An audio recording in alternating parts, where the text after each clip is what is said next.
आपके इस गांव के प्रांगण में आपसे मिलने का, आपसे परिचय करने का, आपसे बातचीत करने का आपने जो अवसर दिया है, उसके लिए तहे दिल से आपका शुक्रिया अदा करता हूं, आपका धन्यवाद करता हूं। मेरा नाम है प्रशांत किशोर और हम नेता नहीं हैं।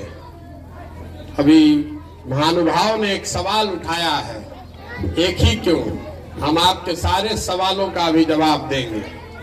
आपसे गुजारिश ये है कि जितनी ईमानदारी से आपने सवाल किया है, उतनी ही ईमानदारी से उसका उत्तर भी सुनने के लिए ओपन माइंड से उसको सुनिए, जांचिए, परखिए, मूल्यांकन कीजिए, उसके बाद निर्णय लीजिएगा। तो पहली बात तो आप ये समझ लीजिए, आपको आदत पड़ गई है, आपको लगता है कि जो आ रहा है आपके पास वो आपका वोट लेने आया है।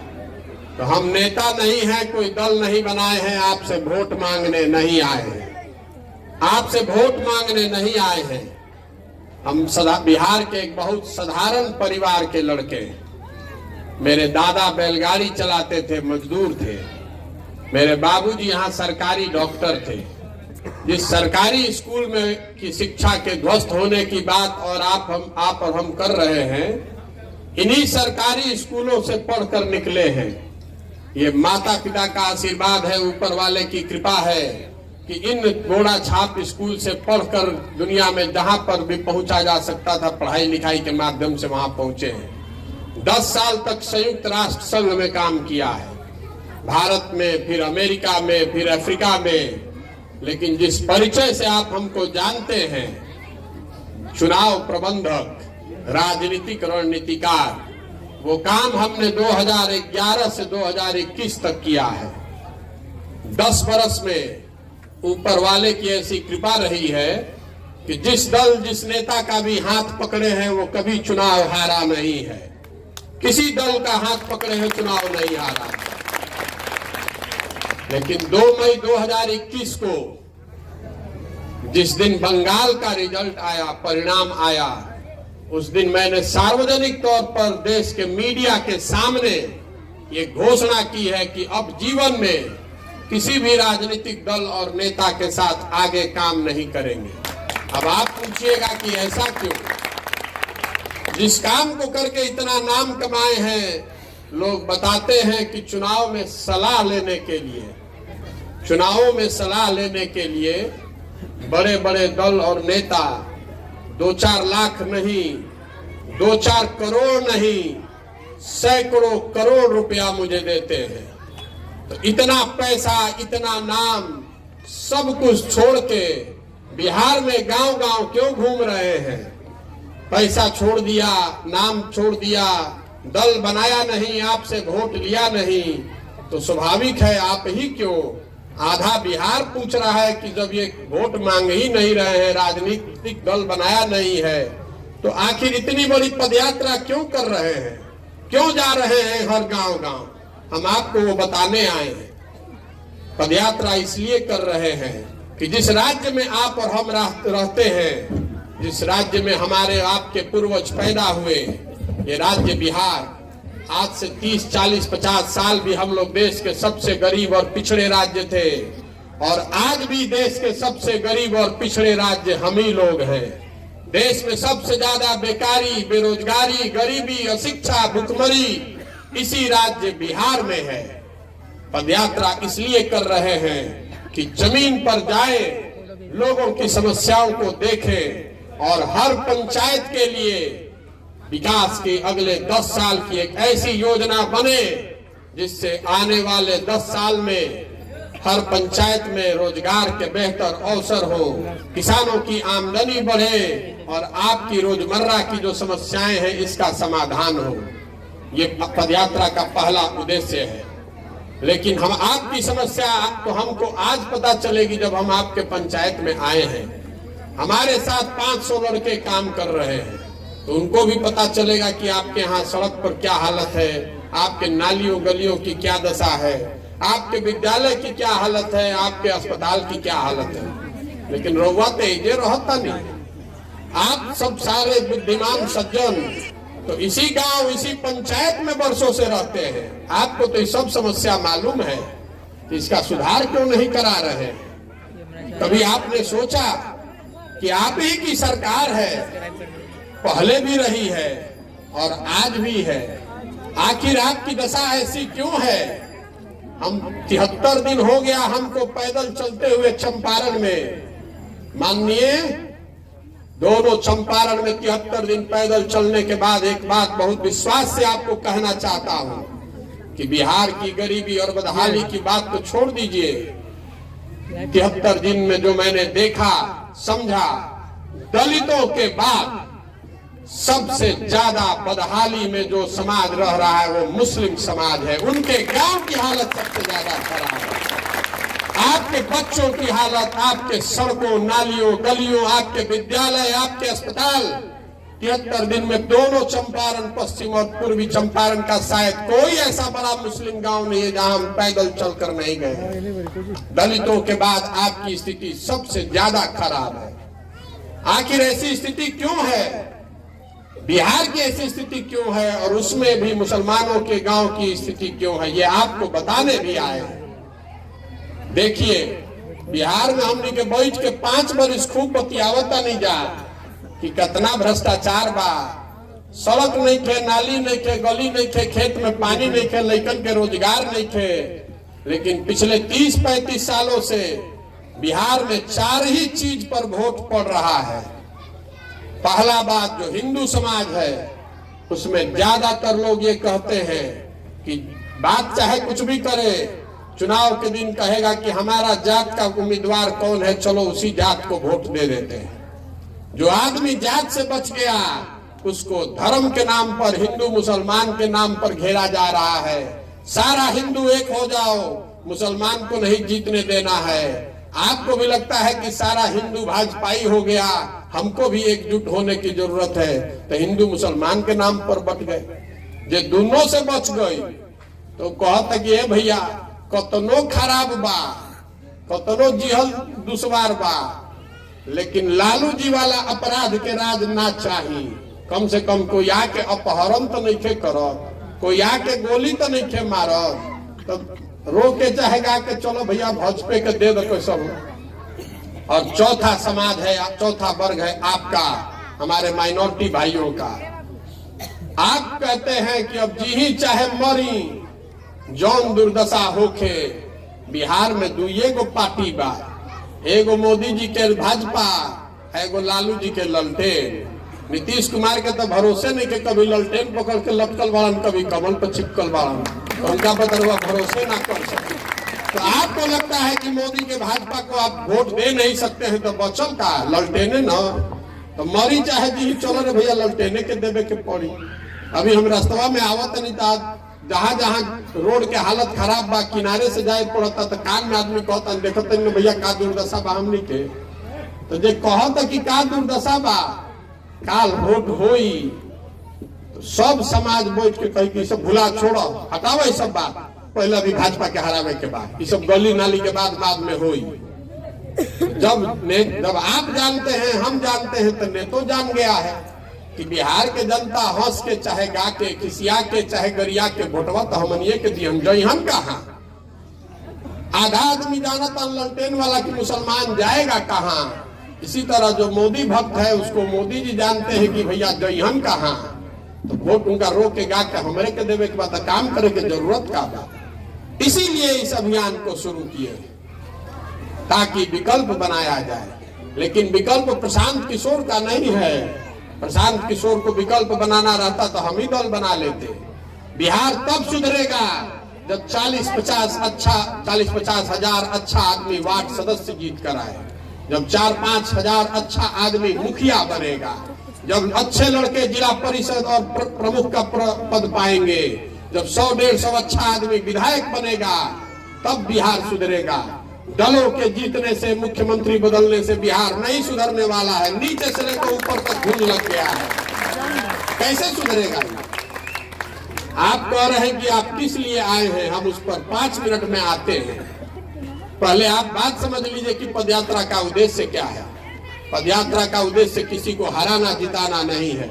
पदयात्रा का उद्देश्य है कि जमीन के स्तर से बिहार के विकास के लिए पंचायतवार ऐसी योजना बनाई जाए 10 साल की, ताकि 10 वर्ष में हर पंचायत में विश्व स्तरीय विद्यालय हो, लोगों को हर पंचायत में रोजगार हो, किसानों की आमदनी बढ़े, नलियों की गलियों की, शहरों की, गांव की स्थिति को सुधारा जाए। और ये खाली घोषणा करने के लिए नहीं, पूरी योजना बनाकर जारी करेंगे जब पदयात्रा खत्म होगा, ताकि आप देख सकेंगे कि आपके गांव, आपके पंचायत के लिए कौन सी योजना बताई गई है।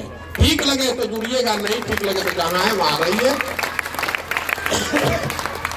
पदयात्रा का एक दूसरा, उससे ज्यादा महत्वपूर्ण उद्देश्य ये है कि समाज की मदद से निचले स्तर से ऐसे लोगों को ढूंढ कर निकाला जाए जो गांधी की विचारधारा आधारित एक नई व्यवस्था के संस्थापक बनना चाहते हैं। ये जन सुराज बिहार में रीजनल पार्टी बनाने का अभियान नहीं है। हमको आप नहीं जानते हैं, हम बिहार में रीजनल पार्टी बना के चुनाव लड़े नहीं आई। हम गांधी की सोच पर आधारित एक देश में नई व्यवस्था जो आजादी से पहले कांग्रेस थी उसको पुनर्जीवित करने के लिए बिहार में आए, जिसमें हिंदू, मुसलमान, अगड़ा, पिछड़ा, अमीर, गरीब सब मिलकर इस व्यवस्था को बनाए। इसीलिए गांव-गांव घूम रहे हैं, ताकि ऐसे लोगों को ढूंढकर समाज की मदद से निकाला जाए जो इस व्यवस्था के संस्थापक बनना चाहते हैं। पिछले 25-30 साल में बिहार में जितने लोग एमएलए बना है, जितना एमपी बना है, सब चाहे किसी दल से बना हो, सबका सूची बनाइएगा तो आपको पता चलेगा कि 1250 परिवार के लोग ही बिहार में एमपी एमएलए बनता है। सामान्य परिवार के लड़कों को एमएलए एमपी बनने का अवसर नहीं है। सिर्फ विधायक का लड़का ही विधायक बनेगा और मंत्री का लड़का मंत्री बनेगा। तो बिहार के साधारण परिवार के लड़के कहां जाएंगे? ये अभियान है वो विकल्प बनाने का कि अगर आप में क्षमता है तो पैसे की चिंता मत कीजिए, व्यवस्था की चिंता मत कीजिए, रणनीति की, संगठन की चिंता मत कीजिए। वो चिंता अपने भाई, अपने बेटे पर छोड़िए। हम आपको आगे जिता कर लाएंगे। हम जो लोग हमको जानते हैं, जिसका हाथ मैंने पकड़ा है वो चुनाव कभी हारा नहीं है। इस बार बिहार की जनता का हाथ पकड़े हैं।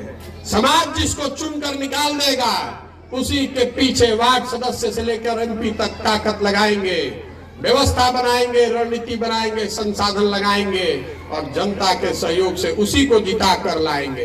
तभी बनेगी जनता की सरकार। इसका नाम क्या है? जन सुराज। इसका नाम है जन सुराज। इस पर फोटो लगा हुआ है महात्मा गांधी का, प्रशांत किशोर के बाबूजी का नहीं। आपको हमको आदत लग गई है कि कोई आदमी आता है, नेता कहता है कि हम हो गए आपके नेता, हमारे बाद होगा हमारा बेटा, और आप लोग सब लोग झंडा लेकर हमारे पीछे घूमिए। ये वो अभियान नहीं है। ये अभियान है कि अगर सारे लोग बिहार के समाज से जो निकाल कर लाए जाएंगे, पूरी पदयात्रा जब खत्म होगी तो ऐसे लाख लोगों को एक साथ बैठाएंगे। और जैसे आजादी से पहले कांग्रेस का अधिवेशन होता था, लोग बैठकर तय करते थे कि दल का अभियान कैसे चलेगा, इसका एजेंडा क्या होगा, इसका नेता कौन बनेगा। ये व्यवस्था मैं बनाने जा रहा हूं। यहाँ आपको आना है तो आइए, और नहीं आना है तो जहां खड़े हैं वहीं से खड़े होकर तमाशा देखिए। बहुत लोग को लग रहा होगा, आपको बात लगेगी बुरी, लेकिन हम आपका वोट लेने नहीं आए हैं। जिसको वोट देते हैं उसी को दीजिए, 2-3 बरस दीजिए उसी को और वोट। उसके बाद आप देखिए कि आप यहाँ पर क्या होता है। हम उनमें से नहीं हैं जो लड़ने के लिए लड़ता है। अगर बिहार में लड़ने आए हैं तो ये मानकर चलिए कि इसको जीतने का खाका बना कर लाए हैं। जीतेंगे हम ही, जन सुराज ही जीतेगा। आपको निमंत्रण देने आए हैं, इसमें भागीदार बनिए, इसके मालिक मुखिया बनिए, हमारे बराबरी में बैठिए और इस नई व्यवस्था को बनाइए। और अगर आप नहीं आइएगा तो भी आपसे कोई मलाल नहीं है। जीतने के बाद फिर आएंगे। निमंत्रण कार्ड जो आज देकर जा रहे हैं उसी को भंजाने फिर आएंगे, लेकिन उस समय पूरा आपसे हरजाना भी लेंगे। निमंत्रण के साथ अपने साथ तो बैठाएंगे, साथ में आपको सेवई भी खिलानी पड़ेगी मेरी जीत का सेवई।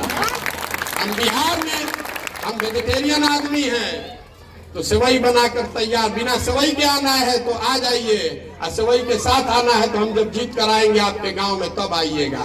हम बिहार में चुनाव लड़ने नहीं आए हैं, निशाना आगे है। अब आपको बताते हैं, आपकी चिंता, आपने कहा कि भाजपा को हराना है, तो जरा भाजपा को हराने की आपकी सोच और हमारी सोच में क्या फर्क है उस पर मैं थोड़ा प्रकाश डालना चाहता हूं। आप जिस भाजपा से लड़ने की कोशिश कर रहे हैं वो तो कॉफी का झाग है, लड़ाई जिससे है वो तो आपको दिख ही नहीं रहा है। भाजपा की ताकत है विचारधारा आधारित संघ, वो व्यवस्था जो आपको दिखती नहीं है। आप समझते हैं कि कॉफी के झाग को जातीय समीकरण से MY, PY, ZY से काट दीजिएगा, कभी नहीं काट पाइएगा। पिछले 30 सालों से 35 सालों से आंख बंद करके आप बटन दबा रहे हैं, एक ही दल एक ही नेता का।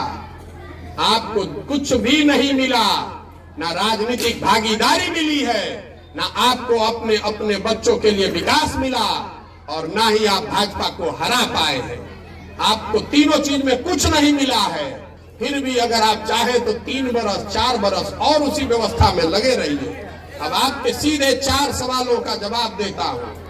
पहला सवाल, लोग कह रहा है ये भैया महागठबंधन के मदद काहे नहीं की कर दे, इन्हीं की मदद क्यों नहीं करते हैं, भाजपा को क्यों नहीं हराते हैं। तो आपकी समझ पर, आपकी उस समझ से उठे हुए सवाल का जवाब देना चाहते हैं। आपको लगता है कि अगर महागठबंधन का हम मदद कर देंगे तो महागठबंधन से आप भाजपा को हरा देंगे।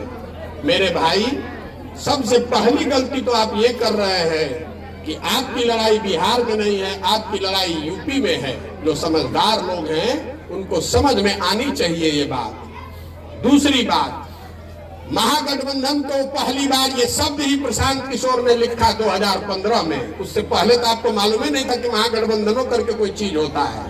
आप जानते थे गठबंधन। 2015 में पहली बार महागठबंधन का प्रयोग देश में मैंने कराया बिहार में, लालू जी, नीतीश जी, कांग्रेस को जोड़कर, और आपके सहयोग से जिताया गया। 2015 में जीतने के बाद मैं गया पंजाब, और नीतीश कुमार बिना किसी वजह के उस महागठबंधन को छोड़कर चले गए भाजपा में। तो यहाँ पर बैठे हुए जितने लोग हम पर सवाल कर रहे हैं, हम आपसे सवाल करना चाहते हैं कि आप में से कौन वीर है जो लिख कर ये देने को तैयार है कि आज हम नीतीश कुमार की महागठबंधन की मदद कर देंगे और वो आदमी फिर नहीं भागेगा। अगर फिर 2 बरस हम मेहनत करके उसको जिता दें और फिर वो आदमी भागेगा तो आप उसके लिए क्या हरजाना भरिएगा, तैयार होइए। हम आपको लिख कर जाते हैं, आज की तारीख और ये जगह मुकर्रर कर लिख लीजिए। आप एक बार आंख बंद करके महागठबंधन को वोट दे दीजिए, और अगर न फिर से ठके गए, न नीतीश कुमार छोड़ के महागठबंधन भागे, तो हमारा गर्दन पकड़ लीजिएगा। आप कितना जानते हैं नीतीश कुमार? बहुत हुआ होगा तो 2-4 को भाषण सुने होंगे, 1-2 बार जीवन में मिले होंगे। हम उस आदमी के साथ 2 साल उनके घर में साथ में रहते थे। आज भी नीतीश कुमार चाहते हैं कि हम उनके साथ चले जाएं। क्यों नहीं जा रहे हैं? इसलिए नहीं जा रहे हैं कि ये आदमी 15 में धोखा करके भागे। फिर मैंने इनकी मदद की 2017-18 में। आपको याद होगा, इनके पास सिर्फ 2 मेंबर पार्लियामेंट थे लोकसभा में 2014 के चुनाव में। 19 के चुनाव में भाजपा के पास 30 MP थे बिहार से। हमने दबाव बनाकर रणनीति के तहत भाजपा और इनमें समझौता कराकर 17-17 कराया। तय हुआ था कि 17-17 हो गया तो भाजपा की MP की संख्या बिहार में कम होगी और जीतने के बाद हम लोग इससे अलग हट जाएंगे। अलग हटने के बाद तो छोड़ दीजिए, जिस दिन ये आदमी 17 में 16 जीत गया उसी दिन हम ही को समझा रहा है कि नहीं यही में हमने के ठीक बानी जा। बात वही नहीं खत्म हुई। आपको याद होगा जून 2019 में CA/NRC आया। उस समय में नीतीश कुमार के साथ था। दल में उनके बाद दूसरे नंबर का हैसियत रखने वाला आदमी था। दल में तय किया गया था कि CA/NRC के विरोध में हम लोग रहेंगे। एक दिन टीवी पर हम लोग देख रहे हैं कि जनता दल यूनाइटेड ने CA/NRC के पक्ष में मतदान कर दिया। तो मैंने आकर नीतीश जी से पूछा कि भाई हम लोगों ने तय किया था कि हम लोग CA/NRC के विरोध में हैं, तो हम लोगों ने इसके पक्ष में मतदान क्यों कर दिया? तो उनका जवाब सुनिए। उसी एक जवाब की वजह से आज तक मैं नीतीश कुमार के साथ नहीं हूं। उन्होंने ये नहीं कहा कि मैंने निर्णय बदल दिया, उन्होंने कहा कि इसमें चिंता की कोई बात नहीं है। आप बाहर अभी जाइएगा, प्रेस वाले सब खड़े हैं, उनसे आप कह दीजिए कि बिहार में सीए एनआरसी लागू नहीं करेंगे हम लोग। हम तो दौरा पर थे, पार्लियामेंट में एमपी सब अपने में बात करके वोट दे दिया। उसी दिन मैंने तय कर लिया कि इस आदमी पर जीवन में भरोसा आप नहीं कर सकते हैं, नहीं हमारे साथ है ना भाजपा के साथ। ये दोनों आदमी को आपको चूना लगा रहा है। इसीलिए, और सिर्फ कहने की बात नहीं है, उनके पार्टी में रहते हुए उनको छोड़कर बंगाल गए, क्योंकि सीए एनआरसी पर मैंने विरोध किया था। जरा याद तो करके देख लीजिए। हमको आप पूछ रहे कि भाजपा को मजबूत और कमजोर। जिस दिन सीए एनआरसी की तलवार गर्दन पर लटकी, तो सीए एनआरसी कैसे रुका देश में? बिहार में जो लोग इस विषय को जानते समझते हैं, सीए एनआरसी कैसे रुका? जिस दिन भाजपा को बंगाल में शिकस्त दी गई, उस दिन सीए एनआरसी रुका है। इसी धरना प्रदर्शन से सीए एनआरसी रुकने वाला नहीं था। 2 मई 2021 को बंगाल का रिजल्ट आया है, उसके बाद से कोई सीए एनआरसी का चर्चा नहीं हो रहा ना भाई, क्योंकि सीए एनआरसी लाया ही गया था बंगाल को जीतने के लिए, और बाद में उसी के आड़ में सबको परेशान करने के लिए। तो बंगाल में जब चुनाव लगा, कौन बिहार का वीर गया था बंगाल में? भाई आप गए थे कि तेजस्वी यादव गया था? कौन गया था? हमसे आप सवाल करते हैं। नीतीश कुमार उस समय भाजपा के साथ बैठ के रबड़ी खा रहे थे, सरकार चला रहे थे, और तेजस्वी यादव नहीं गए थे। 2019 से लेकर मई 2021 तक 2 बरस जब कोविड के प्रकोप में सारे लोग घर में दुबके हुए थे, तब बंगाल के गांव-गांव घूमकर हम ममता बनर्जी को खड़ा कर रहे थे, और आप हमसे सवाल कर रहे हैं।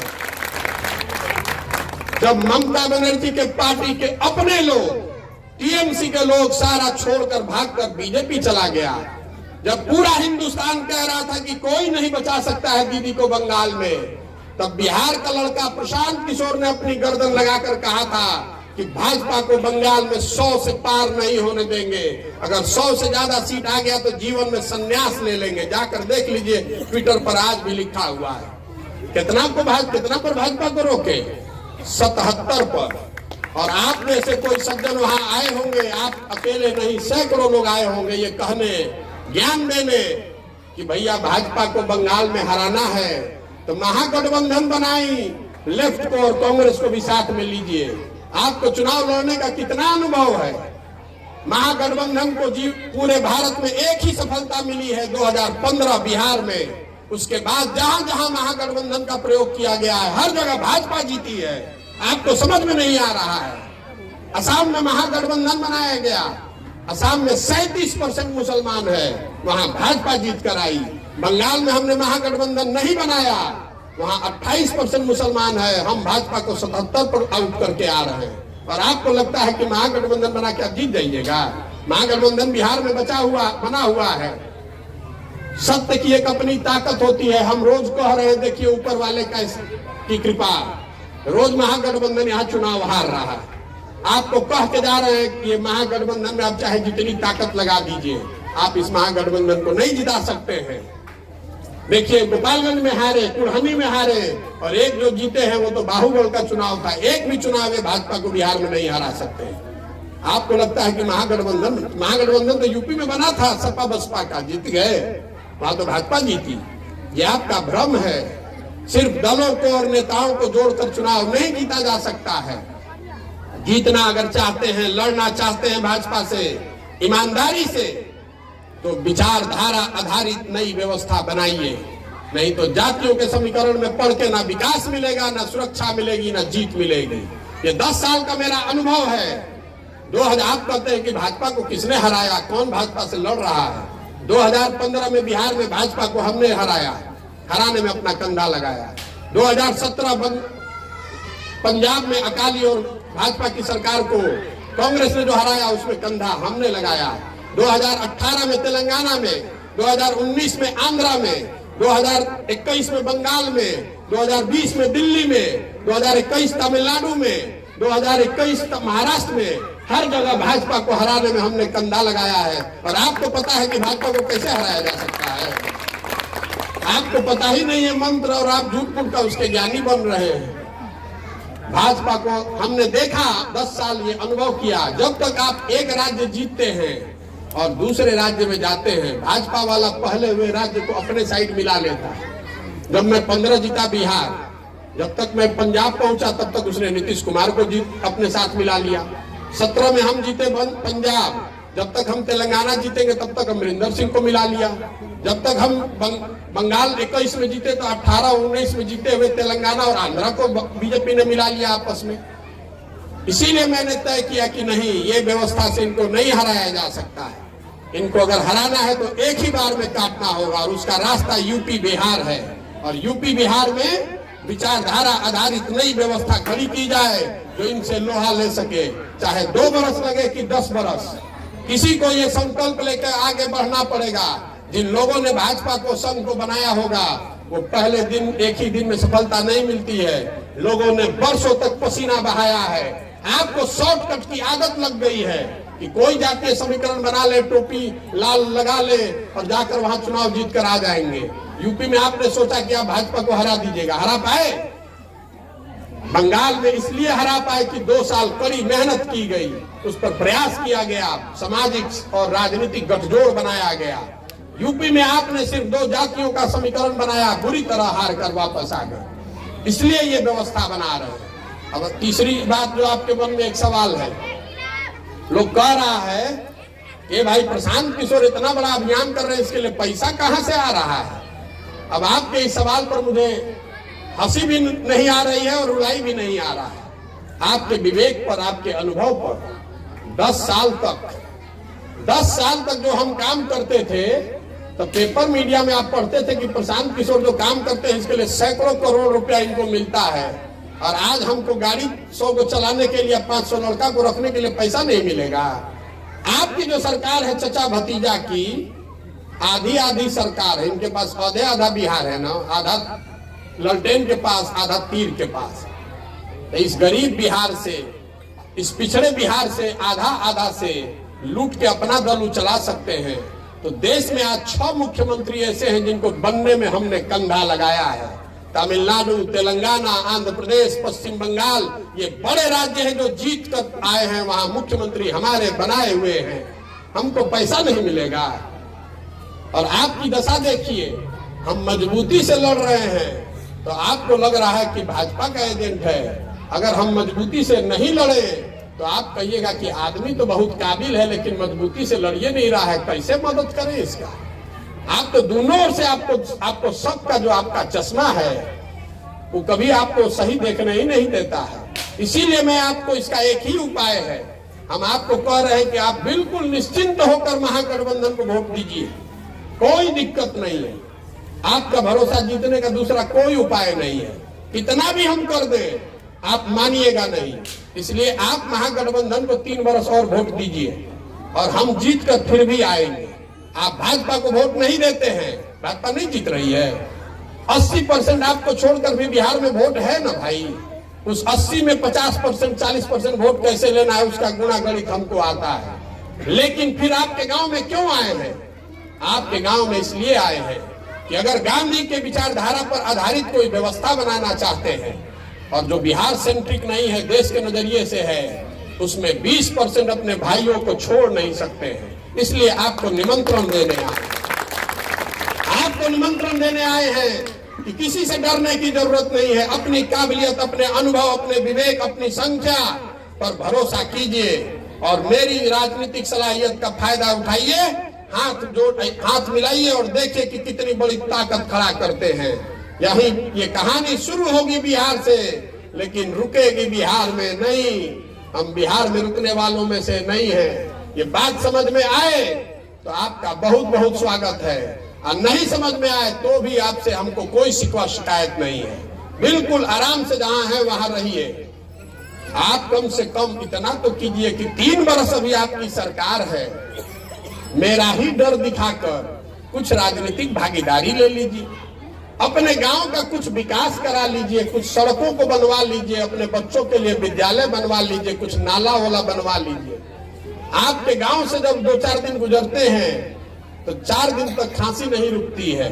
जरा अंदाजा लगाइए कि आपके बच्चे इसी सड़क पर, इसी गांव में, इन्हीं गलियों में अपना जीवन बिता रहे हैं, उनके फेफड़ों की क्या दशा होती होगी। अगर आप अपने बच्चों की चिंता नहीं कीजिएगा तो प्रशांत किशोर आपके बच्चों की चिंता करेंगे। इस भ्रम से निकलिए। जैसे चीनी रोग हो जाता है तो आपको लड्डू खाने का मन करता है ज्यादा, तो वही हाल बिहार के जनता का है। आपको आदत लग गई है कि कोई नेता आएगा और बढ़िया बढ़िया बात कहेगा। हम आपको कोई मीठी बात कहने नहीं आए हैं, आपको ये बताने आए हैं कि अपनी स्थिति को खूब बढ़िया से समझ लीजिए। लेकिन और आप में वो ताकत है कि अगर आप चाहें तो एक नई व्यवस्था बना सकते हैं। अगर बनाना चाहते हैं तो कंधे से कंधा मिलाकर चलिए। आप में से कुछ लोग कहते हैं कि हमारे लिए सब मुद्दा नहीं, हमारे लिए सुरक्षा मुद्दा है। बिल्कुल ठीक बात है, सुरक्षा मुद्दा होना चाहिए, लेकिन सुरक्षा, अगर सुरक्षा के नाम पर आप लालटेन में किसी अपराधी को जिताते हैं तो जितना आपको अपनी सुरक्षा का डर है, बहुसंख्यक समाज को भी तो अपराधी जब जाकर मारता है तो उसको भी तो अपना सुरक्षा का डर है। तो बहुसंख्यक समाज उस अपराधी को नहीं देखता है, फिर वो मुसलमानों को देखता है। वो समझता है कि मुसलमान ही इसको जिता रहा है, इसलिए वो भाजपा के शरण में जा रहा है। ये आपसे गलती हो रही है। इसीलिए जो बात गांधी जी ने बताई वो सही है कि सुरक्षा तब होगी जब मुसलमान भाइयों की सुरक्षा की जिम्मेवारी हिंदुओं पर हो और हिंदू भाइयों की सुरक्षा की जिम्मेवारी मुसलमानों पर हो, तब नई व्यवस्था बनेगी, तब विकास भी होगा और सुरक्षा भी रहेगी। वो व्यवस्था बनाना चाहते हैं तो हमारे साथ आइए, और नहीं झंडा लेकर वोट देते रहना चाहते हैं तो जिसको वोट दे रहे हैं देते रहिए। निर्णय आपका है, हमारी दोनों में आपके साथ सहमति है। बिल्कुल स्वतंत्र होकर वोट दीजिए।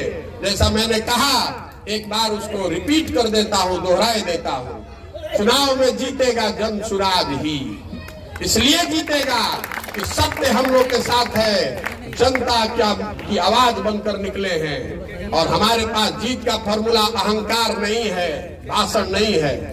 जो काम लेते हैं उसको बहुत ईमानदारी से करते हैं। हमारे जीत का फॉर्मूला है ईमानदारी से कठिन परिश्रम। देख लीजिए, 3 बरस चुनाव है, घर परिवार सब कुछ छोड़कर 16 घंटा रोड पर गली गली घूम रहे हैं। देश में किसी नेता का हिम्मत नहीं है, किसी का दम नहीं है कि इतना मेहनत करके दिखा दे। इतनी मेहनत करेंगे जनता मानेगी कैसे नहीं? आप मानिए तो बहुत अच्छा, नहीं मानिए तो भी बहुत अच्छा। आपके गांव में चुनाव के रिजल्ट के बाद आएंगे और उस दिन फिर से वही अपना बनाकर तैयार रखिएगा मेरे जीत के सेलिब्रेशन के लिए। बहुत बहुत धन्यवाद, आप आए इसके लिए आपका बहुत बहुत शुक्रिया। बात को सुनिए, अगर और कोई सवाल अगर आपका है तो आप कर सकते हैं, कर लीजिए। नलबारा की पंचायत से बिलोंग करता हूं और जहां तक मुझे लग रहा है कि लोगों के जो भी शक और शुबहात थे, आपके इस भाषण ने, इस तकरीर ने लोगों के शक को दूर कर दिया होगा माइनॉरिटी के दिल से। और आपके बात से हमें ऐसा एहसास हो रहा है कि आप भविष्य में, फ्यूचर में एक राजनीतिक पार्टी बनाना चाहते हैं। यहाँ तक देखा गया है कि इस हिंदुस्तान में या बिहार में जो भी मौजूदा राजनीतिक पार्टी है वो स्टार्ट में तो बहुत बात करती है, लेकिन जब पार्टी तरक्की कर जाती है तो मुस्लिम माइनॉरिटी अपने आप को ठगा महसूस करती है। तो वो आपके पास क्या स्ट्रक्चर है कि हम लोग उसमें ठगा महसूस नहीं करें? देखिए, यही है दशकों से जो मानसिकता बन गई है लोगों की, क्योंकि आपको पीछे चलने की इतनी लंबी आदत पड़ गई है कि आप बराबरी में चलने का सोच ही नहीं सकते हैं।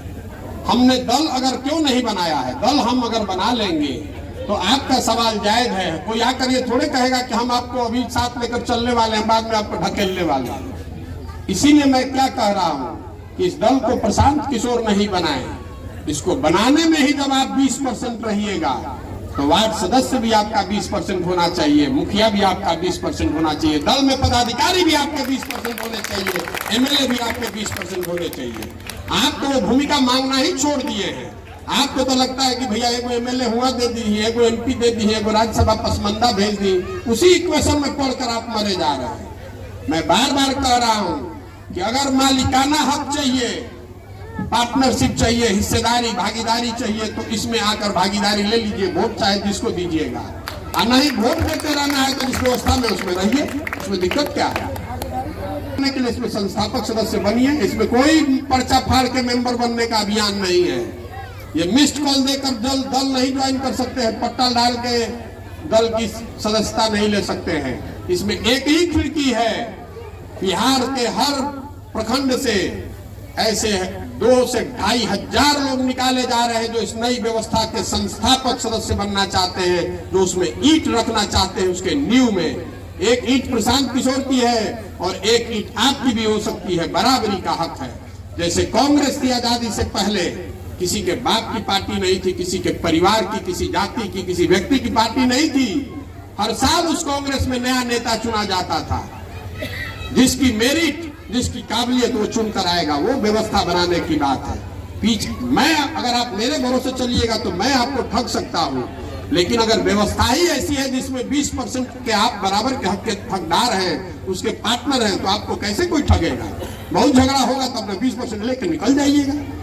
अगर हम ठगेंगे तो 20% लेकर निकल लीजिएगा, और नहीं तो फिर हम आपको मीठा मीठा बात कहेंगे कि हम आपको बहुत अच्छा करेंगे। अब फिर अगर मन में ठगने का विचार है तो फिर आपको ठग कर निकल जाएंगे। इसलिए व्यवस्था ही जब बनेगी तो सिर्फ आप ही के लिए नहीं, ये मेरी जिम्मेवारी है। मैं जन सुराज का नेता नहीं हूं, मैं जन सुराज की सोच का सूत्रधार हूं। ये जो पूरी व्यवस्था बनाई जा रही है, इस बात का गारंटर हूं कि समाज के हर वर्ग को उनकी संख्या के मुताबिक भागीदारी हर स्तर पर, संगठन में और चुनाव लड़ने में। मैंने बार बार कहा, आप उस पर ध्यान नहीं दे रहे हैं कि वार्ड सदस्य भी उसी प्रोपोर्शन में होंगे, मुखिया भी, सरपंच भी, जिला पार्षद भी, प्रमुख भी, विधायक भी, उससे न लीडरशिप खड़ी होगी। तो 4 गो आदमी है, मुसलमान लीडर ऊपर जाता है, समाज को बेच के अपने लिए जगह बना लेता है। हम लोग देखते नहीं है क्या करते हैं लोग। जो ऊपर आपके कम्युनिटी का लीडर बैठा है, सबसे पहले तो समाज को वही बेचता है। 10 वर्ष हमने काम किया है, उसको मालूम है कि मुस्लिम कोटे से हम ही रहे, अगर कोई नया लड़का आ जाएगा तो हमको कौन पूछेगा। आपने देखा है, इसी के वजह से तो बंगाल से लेकर दिल्ली तक पूरी मुस्लिम लीडरशिप ही खत्म हो गई। जितने मुस्लिम लीडर हैं उन्होंने सबसे पहले मुस्लिम युवाओं के भविष्य को खत्म किया, ताकि कोई नीचे से नया खड़ा ही नहीं हो पाए। वो रहेगा, उसके बाद उसका बेटा रहेगा, उसके बाद उसका बेटा रहेगा। ये हमको बताने की जरूरत है।